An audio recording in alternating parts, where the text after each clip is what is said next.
Y a mí me daba una bronca interna, hablando con los peruanos.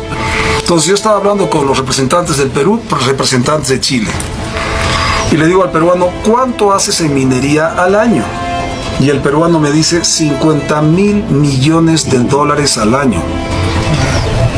¿Cómo pueden ser que seamos los más ricos del mundo en diversidad minera, en turismo y otras capacidades como la energía solar, porque es riqueza por la forma que pega aquí el sol, y seamos de los más pobres del mundo? Hay países que tienen minerales y hay países que saben convertirlos en poder. En Sudamérica, ese país se llama Perú. Mientras otros países siguen mirando sus riquezas enterradas bajo la tierra, Perú transformó sus montañas en una de las mayores potencias mineras del planeta.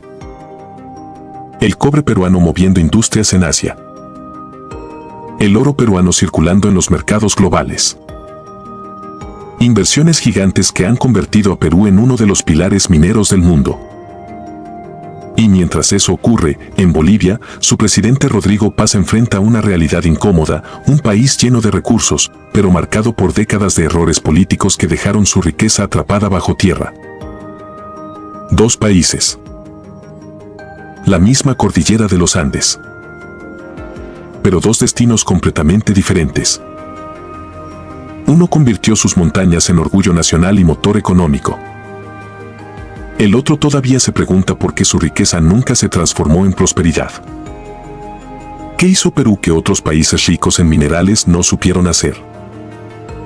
¿Por qué un país puede ser inmensamente rico bajo tierra y aún así seguir siendo pobre?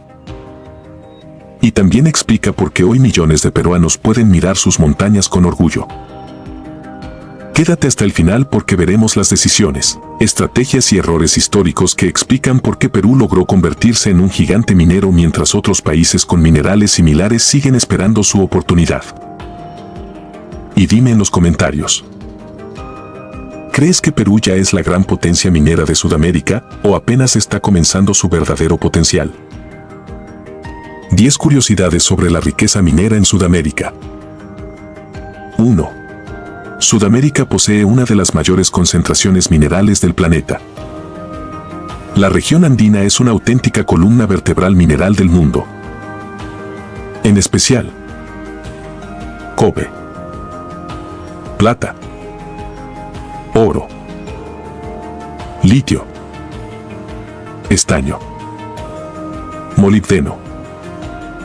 Gran parte de estos recursos se concentran en Perú, Chile y Bolivia. 2. Perú es uno de los gigantes mineros del planeta. Perú se encuentra entre los mayores productores mundiales de cobre, plata, zinc, oro. La minería genera decenas de miles de millones de dólares cada año y es uno de los pilares de su economía. 3. Chile domina el mercado global del cobre. Chile produce cerca de 1/3 del cobre mundial, lo que lo convierte en el líder absoluto de este metal clave para la industria tecnológica. 4. Bolivia posee enormes reservas, pero produce mucho menos. Bolivia tiene grandes reservas de minerales, especialmente litio, pero su producción minera anual es muy inferior a la de sus vecinos. 5. El litio boliviano está en salares gigantes. Gran parte del litio de Bolivia se encuentra en el Salar de Uyuni, uno de los depósitos más grandes del mundo. Pero extraerlo requiere procesos largos de evaporación solar. 6. Perú y Chile explotan minería de roca dura. A diferencia del litio en salares, muchos minerales en Perú y Chile se obtienen perforando montañas y procesando toneladas de roca. Es una industria altamente tecnológica. 7. La geología de los Andes explica gran parte de la riqueza mineral. La placa tectónica de Nazca se hunde bajo Sudamérica. Ese proceso crea condiciones geológicas ideales para la formación de metales como cobre y oro. 8. Bolivia está más alejada de la zona principal de subducción. Al estar geográficamente más al este, Bolivia recibe menos concentración de ciertos metales tradicionales que Perú y Chile. 9. Exportar minerales sin procesar reduce mucho las ganancias. Cuando un país vende minerales en bruto, el mayor valor agregado se genera en otro lugar donde se refinan y se transforman. 10. La logística puede decidir el éxito minero. Sin carreteras, trenes o puertos eficientes, incluso los recursos más valiosos pueden quedar atrapados bajo tierra. ¿Crees que los recursos naturales realmente hacen rico a un país o todo depende de cómo se gestionan? La mayor concentración de minería del mundo.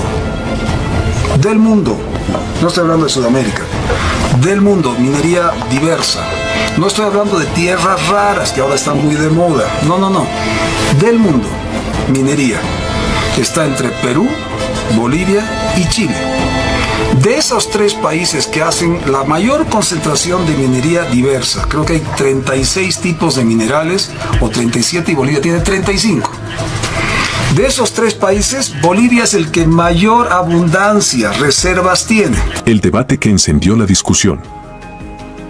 Todo comenzó cuando surgió una comparación directa entre países mineros. Durante una conversación con representantes de la región, alguien lanzó una pregunta aparentemente simple. ¿Cuánto produce Perú en minería cada año? La respuesta fue contundente. 50.000 millones de dólares. Una cifra impresionante. Pero la conversación no terminó allí. Alguien agregó otro dato. Chile produce aún más. Alrededor de 65.000 millones de dólares al año solo en minería. Entonces surgió el contraste que encendió el debate. Bolivia, a pesar de sus reservas, produce apenas una fracción de esas cifras. Y aquí aparece una reflexión clave. En palabras de uno de los interlocutores. ¿Cómo puede ser que una región con tanta riqueza mineral tenga países con resultados tan diferentes? Ese contraste abrió una discusión mucho más profunda. Porque tener minerales no es lo mismo que convertirlos en riqueza nacional. La verdadera riqueza minera no está bajo tierra. Entonces yo estaba hablando con los representantes del Perú, representantes de Chile. Y le digo al peruano, ¿cuánto haces en minería al año? Y el peruano me dice 50.000 millones de dólares al año. ¿Seguro? Seguro. Le pregunto al presidente electo Kast, que estamos viendo ahora, ¿cuánto usted hace de minería? Porque ellos tienen empresas públicas, estatales, y tienen empresas privadas. Perú hace 50.000. ¿Cuánto hace Chile? 65.000 millones de dólares. Solo con Los bolivianos, que tanto hemos hablado aquí en Panamericana y otros medios, en 20 años hemos hecho en gas 60.000. Chile en un año hace 65.000, no del gas, no de otras cosas, sino solo minería.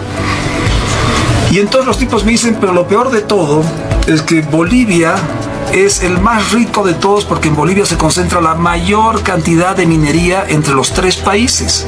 El gran espejismo económico. Aquí aparece un concepto fascinante que los analistas llaman el espejismo económico. Es la diferencia entre recursos potenciales y riqueza real. En teoría, un país puede tener minerales valorados en miles de millones. Pero en la práctica, esos minerales siguen siendo roca enterrada. Uno de los analistas lo explicó de forma muy gráfica.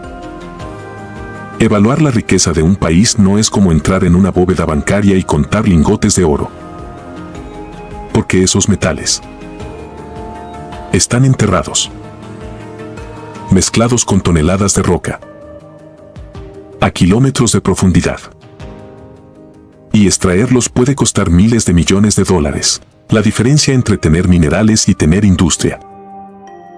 En el debate surgió una analogía que resume perfectamente el problema. Uno de los comentaristas dijo: es como presumir de tener el almacén de harina más grande del mundo, pero no tener hornos para hacer pan. La metáfora es brillante. Tener la materia prima no significa tener el producto final. Mientras tanto, países como Perú y Chile ya cuentan con infraestructura minera moderna, empresas internacionales, Tecnología avanzada. Redes logísticas eficientes. Eso les permite transformar los recursos naturales en exportaciones millonarias. Perú es hoy uno de los mayores productores mineros del mundo. ¿Crees que otros países de la región podrían seguir ese camino? ¿Cuánto han hecho los bolivianos del 2025? 6.000. ¿Qué hacen? Menos del 10% de lo que hace Chile en un año. Pero la desgracia es que Chile hace en un año lo que Bolivia hizo gas 20 años y con eso creíamos que estábamos en el mejor mundo. Ahora estamos en una crisis económica y hoy día me reunía con diferentes cooperativas.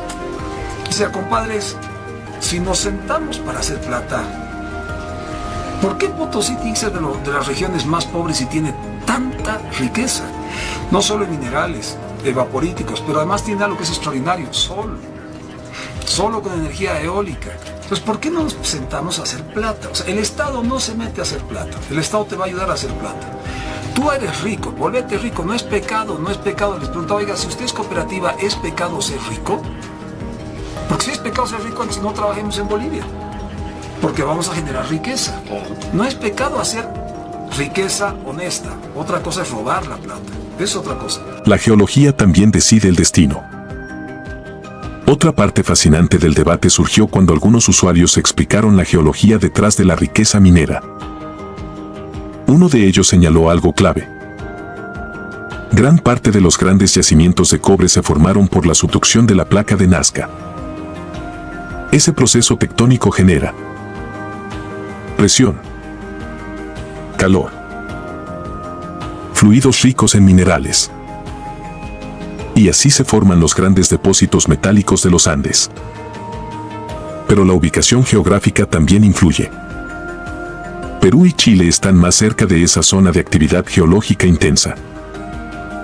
Bolivia, en cambio, se encuentra más hacia el interior del continente. Eso cambia completamente la distribución de minerales. El problema logístico. Incluso si se descubre un enorme depósito mineral, queda otro desafío gigantesco: llevarlo al mercado internacional.